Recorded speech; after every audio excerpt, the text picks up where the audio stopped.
Hi guys, Mark Zickery, Mr. Sci-Fi, and also Mark Zickery of Space Command and Twilight Zone and Smurfs and He-Man and all these other things I've been connected with over all the years. So, we're, ramping up to shoot more of Space Command and more of Elaine's movie, When the Voiceless Roar, and the pilot for Sweet Haven, the show we're creating with Rockney O'Bannon of Farscape fame, and life is good. Things are sweet. It's cool. It's very, very cool. Much to report on very, very soon. So we will keep you in the loop on all of that. But right now, I want to talk about some TV shows and movies I've been watching, and ones that I actually like, because so many of the new TV shows and movies are so disappointing and so flat and so hackneyed and so been there, done that, that one tends to despair. But every now and then you see something and you go, okay, well, that wasn't bad. So let's spread the word about it. So what I'm going to be talking about are two TV series and a movie right now, right here. One is called The Eternauts, and it's based on a graphic novel from Argentina, and it was shot in Argentina. And it's very ambitious in terms of visual effects and just the scale of it. They really work their hearts and souls to get this thing made, and it's about essentially an alien invasion where toxic snow is utilized to make the exterior, the outside, unsurvivable, and it's about the people who come together to survive.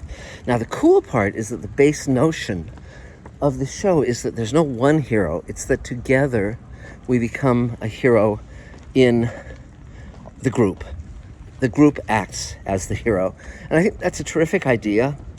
And essentially I like shows that have a compassionate heart, but an actively compassionate heart, whether it's Twilight Zone, Outer Limits, the original Star Trek, or this. So I can highly recommend it. I really liked it. It had a really good heart. It has a wide variety of characters, and it's in Argentina, which you never see. So, and it has a very Argentinian personality and flavor, and utilizes songs from Argentina and much, much more. So it's on Netflix, I believe, and you can even check out the graphic novel, which is very famous and came out, I think, in the late 50s, early 60s. And so there's that. And then there's a movie I saw, and I thought I wouldn't like it because it's called Mickey 17, and the trailers made it look so broad and so silly. And it's by Bong Soo-ho, whatever his name is, god damn it. And I hadn't liked many of his movies. I didn't like Parasite. I really didn't like Okja. And but I decided, since this came on HBO and I could watch it essentially for free, not including the fee I pay to HBO monthly, and I checked it out. It stars Robert Pattinson, who I think is just a terrific actor. He was sort of the one of the heartthrobs in the Twilight movies, but he proved in subsequent films that he has a range and a talent far beyond that. And he's been very, very different in many, many movies, including Batman. And here he plays multiple versions of the character Mickey as he is cloned again and again and again. They basically use him as a test subject for various fatal environmental and toxic and other lethal factors. And when he dies, they just make another one. And but they differ in personality from Mickey to Mickey to Mickey. And this is Mickey 17. And there's some very broad elements in it.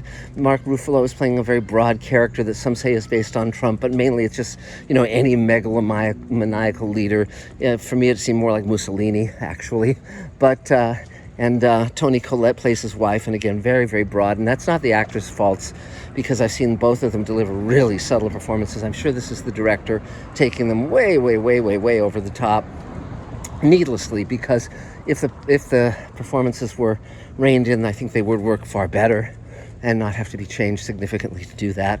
But the basic heart of the piece is compassion. There is a heart to it, and essentially it's about humans being incredibly destructive and an alien race that is not. and the two of them coming into collision. And the alien race is CG and other tricks, and it's very, very, very well realized, both in the large size and in the baby size. And Pattinson is very good in playing the different versions of himself. And it has a good, very strong cast, good production design, and it's worth seeing.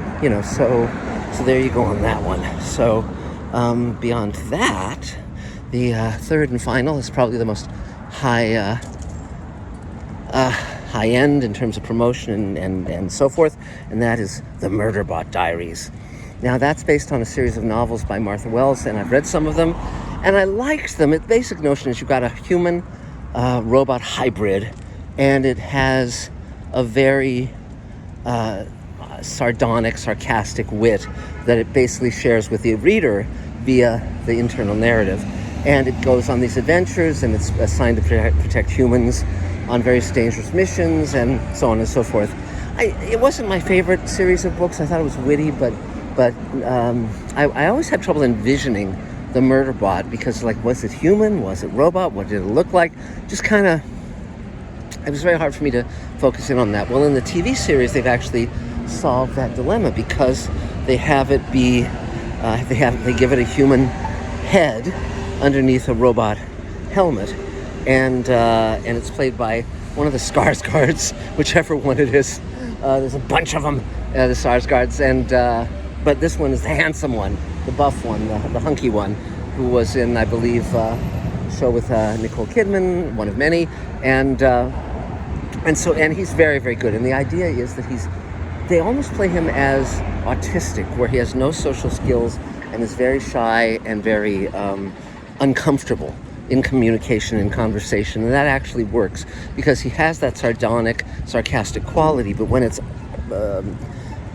countermanded with vulnerability and fear, social fear, it really makes him a rather endearing character. So I've watched the first 3 episodes, which oddly are about 22 minutes each, which seems a very strange weekly episode length. But so far I'm entertained. The cast is very good. There's a lot of surprises, and it's by Chris and Paul Weitz, the Weitz brothers, who've done many films and other projects, so far I'm being very entertained by it. Whether it'll be able to sustain, I don't know, because it's sort of a one-trick pony, but we shall see. But so far so good, and the visual effects are great, the design is great. I've already bought one of the costumes from the show, which came on the market, so we'll be using that in Space Command. And so there you go, three shows, the Eternauts, Mickey 17, and the Murderbot Diaries, that I can recommend, that you probably will enjoy.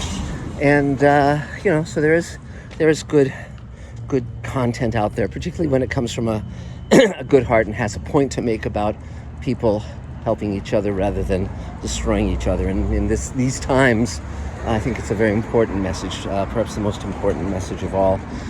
So that's about it for now. If you want to buy shares in Space Command or Showrunners Network, email me, markzickery@gmail.com.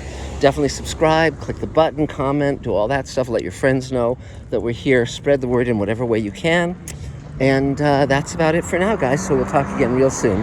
Bye.